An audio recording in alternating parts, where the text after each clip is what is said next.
Yeah, so Wow. it is night here. So good night and good morning, everyone.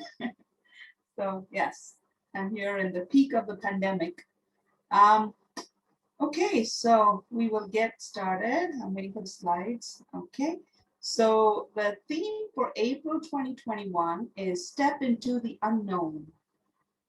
Today's topic for today is stepping out and stepping up.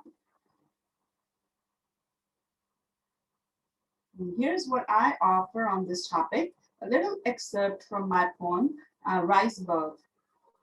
Rise above the pull of earthly gravity, where life exists beyond the clouds, taking you there as soon as you stop holding on to the known. Rise above. Brene Brown's perspective on the topic is daring greatly means the courage to be vulnerable. It means to show up and be seen, to ask for what you need, to talk about how you're feeling, to have the hard conversations. Marianne Williamson reminds us of our truth in this quote. Our deepest fear is not that we are inadequate. Our deepest fear is that we are powerful beyond measure. It is our light, not our darkness, that most frightens us. Let us own our greatness as we affirm together, I confidently step up and into my greatness. All right. So I now welcome our precious Reverend Kathleen to lead us into the service.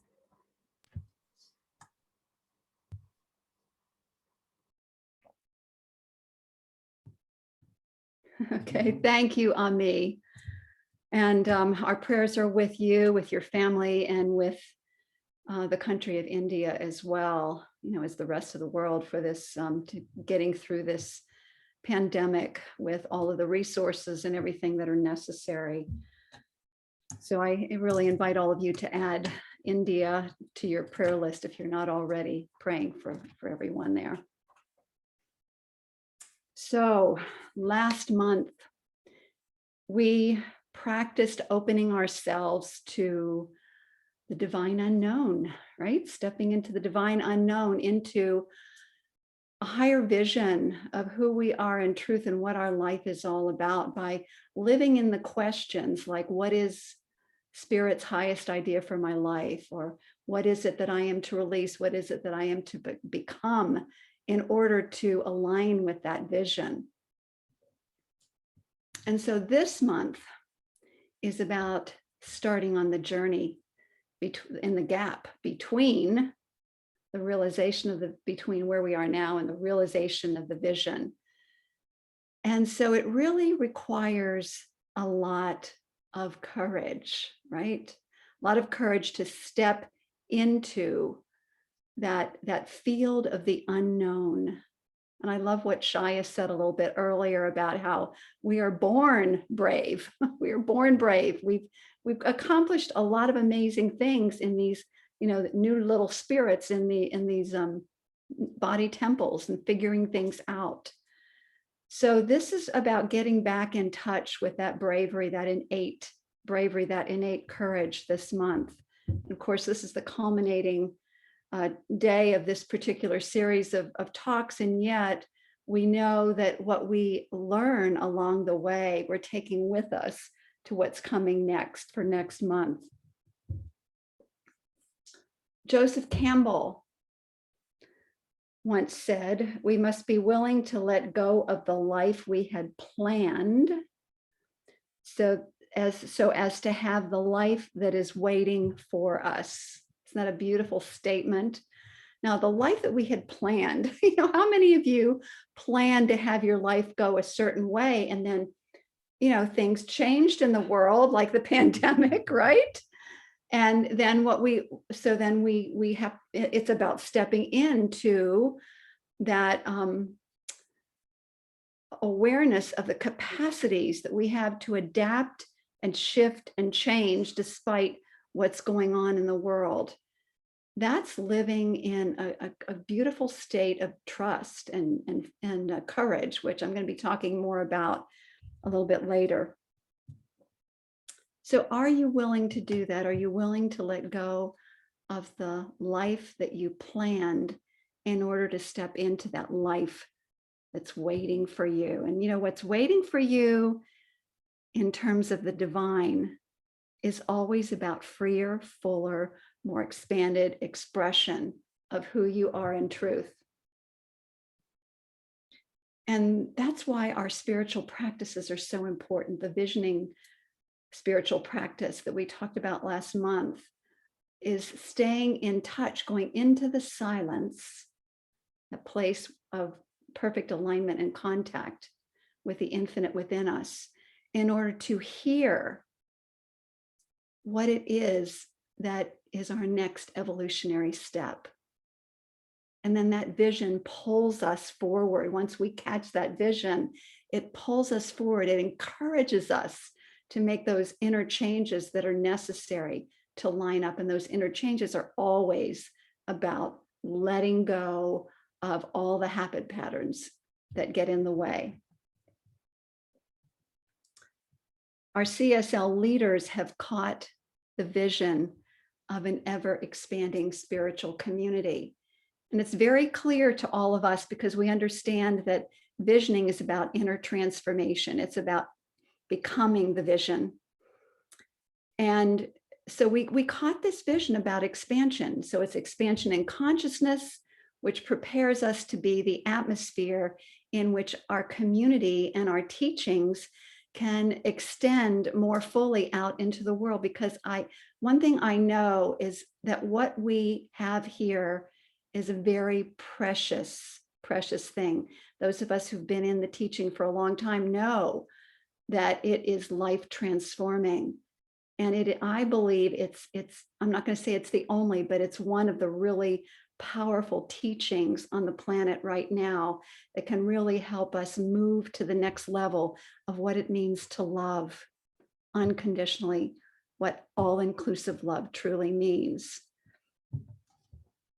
So are you willing then to choose the joy of becoming, the joy of expansion, knowing it's always an expansion into the greater expression of who we are as divine beings, in order that we can then be that presence of love, co-creating heaven on earth, a world that works for all. And I say that a lot. I know I say that a lot, but that it's important to keep in the forefront for me on what it is that we are here to do and to be.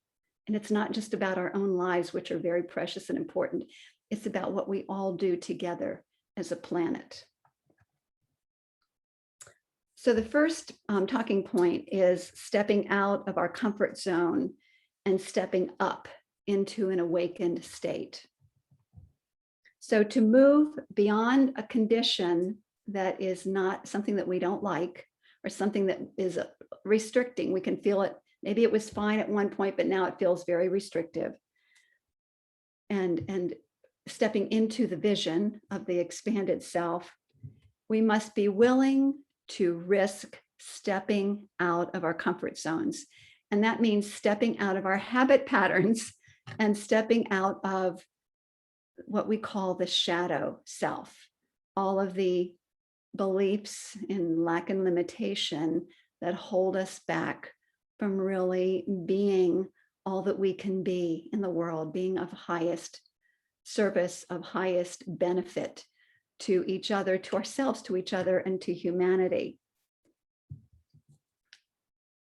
And every single one of us has a unique purpose that no other person has.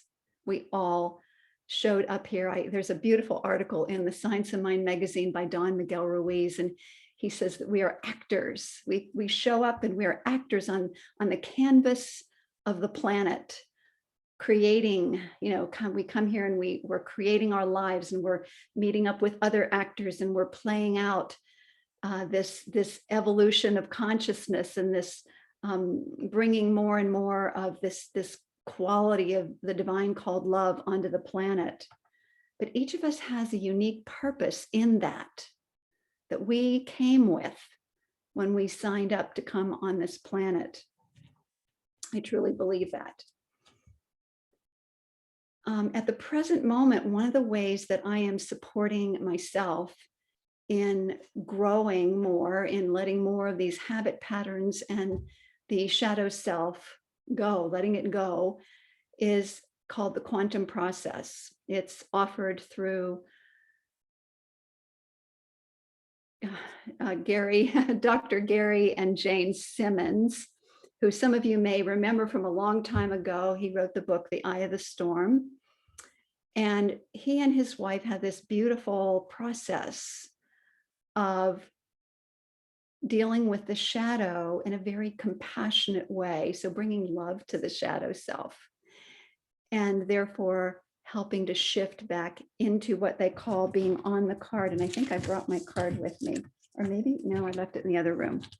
Anyway, we make up, and those of you who took the discovery class, you know what this process is. This is how it begins, is you write down 7 people you admire, and you write down 3 qualities that you admire in each of those persons. And then you come up with 7 major qualities that you admire, and you put them on your card, and at the top of it says, here is what I have come here to be. And so the idea is that you carry that card with you wherever you go. And in some of the centers, particularly in the Unity centers, and I really love this idea, people carry their cards with them, maybe even put them on the back of their name tags. And then when you show up for a board meeting or you show up for whatever, you put your card down in front of you to remind yourself this is who you came here to be. The Q process, though, takes it deeper.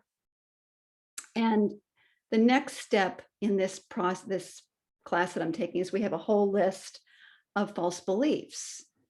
And from that, we check off those beliefs that seem to be the sticking points for us, where we get stuck, and choose 7 of those and put those on the back of the card, which is the shadow self.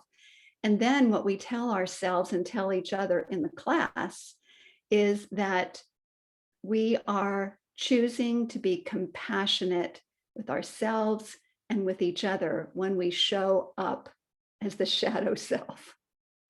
So it's a reminder to stay in compassion with each other all the time, and to support each other in making the shift from shadow self into who we came here to be. It's really a beautiful process. And now we're on what's called the 21 days of doing one worksheet every single day for 21 days. We're finished with our first. What are you doing, Michelle? I can post it.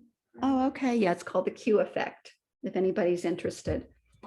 There are more and more of our CSL ministers who are getting certified in teaching this as well. And that's maybe where I'm headed, is becoming certified in teaching this, because it's very powerful. So I've gotten through 7 days now, 7 days of doing a worksheet each day. And the idea is you look for what triggers you during the day, and you do a worksheet, and you begin to take responsibility and accountability for what's going on in your own consciousness and what is the belief that's driving it, so that you can make the shift and get back get what they call being on your card, being on your living on who you came here to be. It's a powerful state, and I've already uncovered something actually in the realm of trust that has been really eye-awakening and important for me in order to break a habit pattern that I have. So I'm really excited about this process. So as we step out of our comfort zone of shadow self habit patterns and step up into the spiritual awakening of our true selves, who we came here to be, it's really important to remember that we are in partnership with the infinite. We are in partnership with the divine, and it's sourced right in the center and core of our being. So there's nothing to fear, because we are enveloped in the infinite love of the divine as we move through this process. And we know that the divine working in, through, and as us is all about expansion, all about becoming more of itself in, through, and as us. And so we know that it is for us. And that's something that is important for us to keep going back to over and over again. The universe is conspiring for our highest good. Let's own that. It's so important. Thich Nhat Hanh says, when we realize that we are not separate, but a part of the huge ocean of everything, we become enlightened. Isn't that beautiful? I'm going to read that again. When we realize that we are not separate, but a part of the huge ocean of everything, we become enlightened. He said, we realize this through practice, and we remain awake and aware of this through more practice. So my filling out these worksheets is part of my practice. Meditation is part of my practice. Prayer, the form of affirmative prayer that we use called spiritual mind treatment, is part of my practice. To awaken up, to wake up, to stay awake, to stay aware, and to continue to do the inner work of releasing what does not serve me. The next talking point is about embodying trust. And I took some time to listen to an interview of Brené Brown on her book called Braving the Wilderness. And it was really powerful. And so this next part is really on this thing called being brave and trusting, and how they go hand in hand, being brave and trusting. So the journey to becoming an expansion requires us not only to be brave and to trust, it requires us to depend on the creative process itself, where thoughts become things, where visions become reality, through our attention, placing our attention on those visions instead of what we don't want. Although when we do shadow work, we're looking at some of the things that are not working for us. So it's a little bit of a paradox, I know, but yet it's all of it really fits so beautifully if you understand the whole big purpose of it. So we build trust through spiritual practice. We build trust through being willing to do a few things that Brené Brown recommends. And she uses this acronym of BRAVING, BRAVING, to teach the 7 elements of trust in order to build trust in our relationships and in ourselves. And this requires us to step out of our comfort zones and into action, stepping out of our habit patterns and into action. The first one is boundaries. And this is so pertinent for right now, because it's important that we respect boundaries. When you become clear about what my boundaries are, and I become clear about what your boundaries are, when we're clear, and then we ask if we're not sure, we ask each other, what your boundary is, or so on and so forth. And that's what this is all about. It's saying, this is what my boundary is. And, when Michelle had her red one, that was her boundary. So it's important that we are honest about what our boundaries are and be willing to say no when something is not okay with us. When we get back together on June 6th, as you enter, you will be given the opportunity to choose one of those 3 wristbands. And the color that you choose, the color that I choose, communicates the boundary that we are setting with each other. And as we honor and respect those boundaries, we are building trust in one another. And it also makes it so much easier with something like a wristband to communicate those things, and then it doesn't get awkward as we're relating with each other. It helps us boundaries actually help us to relax. we're not tense and wondering, oh no, if something going to happen that I'm not going to like. It really does help us to relax, be willing to communicate. This works for me and this does not work for me. The next one is reliability. So B is boundaries, R is reliability. Reliability means that you do what you say you'll do. And that means you look at what your competencies are, you look at how much time you have during the day, and then you don't overcommit and underdeliver, right? That's what happened to us. I think one of the things that this whole pandemic has taught many of us is this thing called reliability and also boundaries. I think it's been a really good opportunity to really look at that. The next one is accountability, A for accountability. And so this is about being accountable to ourselves by owning our mistakes, apologizing if necessary, making amends, doing what we need to do to bring things back into balance. And it also means having those brave conversations of holding others accountable as well, who have not followed through with what they said they were going to do. And to do this in a way that is kind and does not involve shaming at all.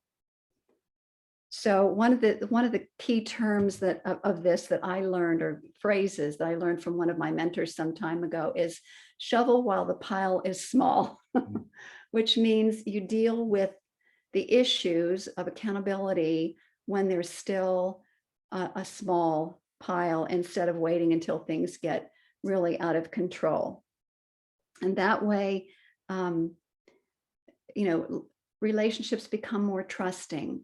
And also we have in our center what's called a go direct policy, which is about whenever we have an issue with another person, to go direct instead of gossiping with a bunch of other people about it. And so that go direct policy has really created a beautiful atmosphere in our spiritual community. And it's so anybody who's new, just know that's what you're stepping into. You're stepping into a community where we encourage people to go direct instead of talking.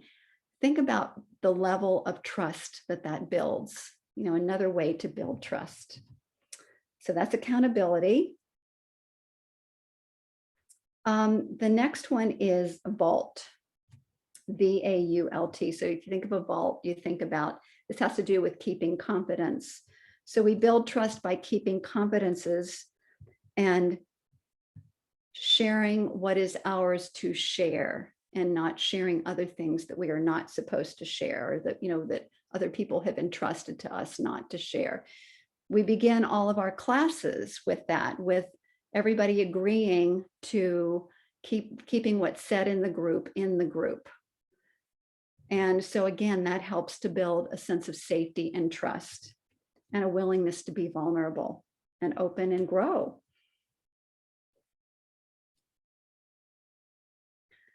So this also means that we choose, this next one is integrity. The next I is integrity. So it's BRAVI, and then we'll have NG in just a moment.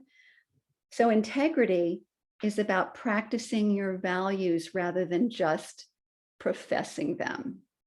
Practicing. And so it means choosing courage over comfort. Courage over comfort. And that means choosing over that which is fun and maybe easy and maybe fast to do. So a really good example is if someone tells a joke that makes fun of someone's gender or sexual orientation or religious faith or ethnicity, that means, well, we know the easy way out is just to go along and say nothing, don't create waves. But we're being called to step up in this time and to actually say something like, I don't find that funny. Actually, that feels unkind to me. So you can say it in a way that's kind, but still gets the point across. And maybe to help others break some habit patterns they might not even be aware of. and also standing up for the rights of others. And that's really going to be the only way that we break this whole pattern of separation, of us and them kind of thinking, realizing we're all in this together, one human family with all of our uniqueness and differences as well. N is for non-judgment. I ask for what I need, and you ask for what you need. And we can talk about how we feel without judgment from each other, without judgment from each other. It means having those vulnerable conversations without judging each other, non-judgment. The last one is generosity. I love this one. It means that you and I extend the most generous interpretation possible to the intentions, the words, and the actions of others. We start off with a generous interpretation, expecting the best or thinking the best of others. So when we judge others, then see, here's the alternative. When we judge others as being foolish for what they believe, and we move into calling them names, excluding them from our hearts, it can devolve into hatred. It can devolve into taking away people's human rights. We've seen this in societies, in our own society. And this process is called dehumanizing others, which leads to violence. And it leads to thinking that it's okay to hurt others.